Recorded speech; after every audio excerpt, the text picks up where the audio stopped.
There's no feeling more intense than starting over. If you deleted your homework the day before it was due, as I have, or if you left your wallet at home and you have to go back after spending an hour in the commute. If you won some money at the casino and then put all your winnings on red but it came up black.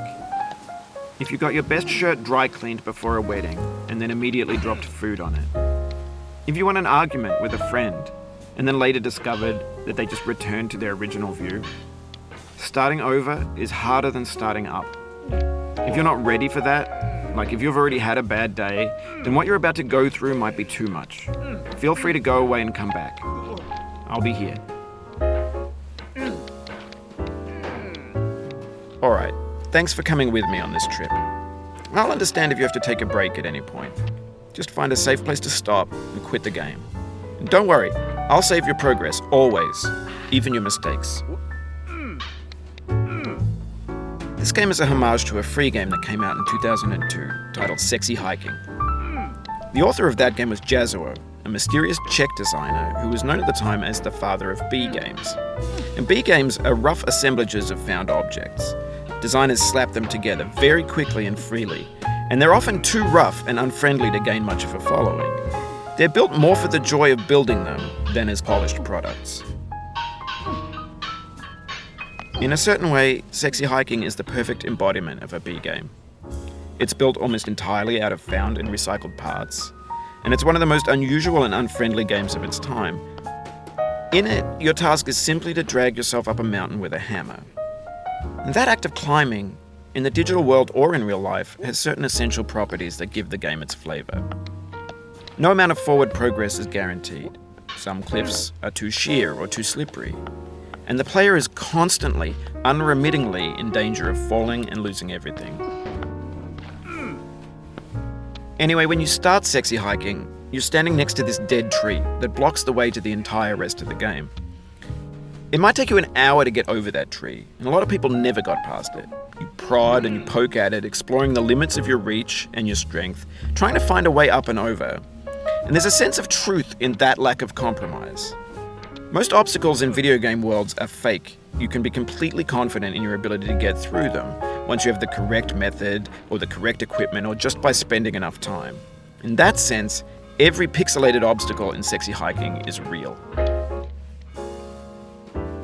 The obstacles in Sexy Hiking are unyielding, and that makes the game uniquely frustrating. But I'm not sure Jazuo intended to make a frustrating game. The frustration is just essential to the act of climbing, and it's authentic to the process of building a game about climbing. A funny thing happened to me as I was building this mountain. I'd have an idea for a new obstacle, and I'd build it, test it, and it would usually turn out to be unreasonably hard. But I couldn't bring myself to make it easier. It already felt like my inability to get past the new obstacle was my fault as a player rather than as a builder. Imaginary mountains build themselves from our efforts to climb them, and it's our repeated attempts to reach the summit that turns those mountains into something real. When you're building a video game world, you're building with ideas, and that can be like working with quickset cement. You mold your ideas into a certain shape that can be played with, and in the process of playing with them, they begin to harden and set until they're immutable, like rock. And at that point, you can't change the world. Not without breaking it into pieces and starting fresh with new ideas.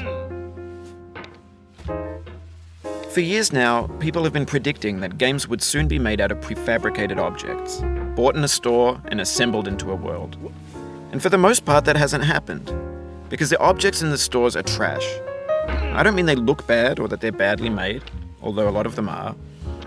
I mean they're trash in the way that food becomes trash as soon as you put it in the sink. Things are made to be consumed and used in a certain context, and once the moment is gone, they transform into garbage. In the context of technology, those moments pass by in seconds. Over time, we've poured more and more refuse into this vast digital landfill that we call the internet. It now vastly outnumbers and outweighs the things that are fresh and untainted and unused. When everything around us is cultural trash, trash becomes the new medium, the lingua franca of the digital age.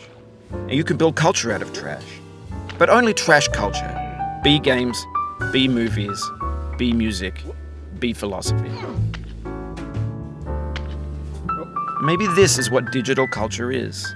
A monstrous mountain of trash, the ash heap of creativity's fountain. A landfill with everything we ever thought of in it. Grand, infinite, and unsorted. There's 3D models of breakfast, Gen X's fanfic novels, scan magazines, green screen Shia LaBeouf, banned snuff scenes on LiveLeak. Facebook's got lifelike bots with unbranded adverts and candid shots of Kanye and Taylor Swift mashups, car crash epic failed GIFs, Russian dashcam vids, discussions of McRibs, discarded, forgotten, unrecycled, muddled, rotten, untitled. Everything's fresh for about 6 seconds, until some newer thing beckons, and we hit refresh. And there's years of persevering, disappearing into the pile, out of style, out of sight. In this context, it's tempting to make friendly content that's gentle, that lets you churn through it but not earn it. Why make something demanding if it just gets piled up in the landfill, filed in with the bland things?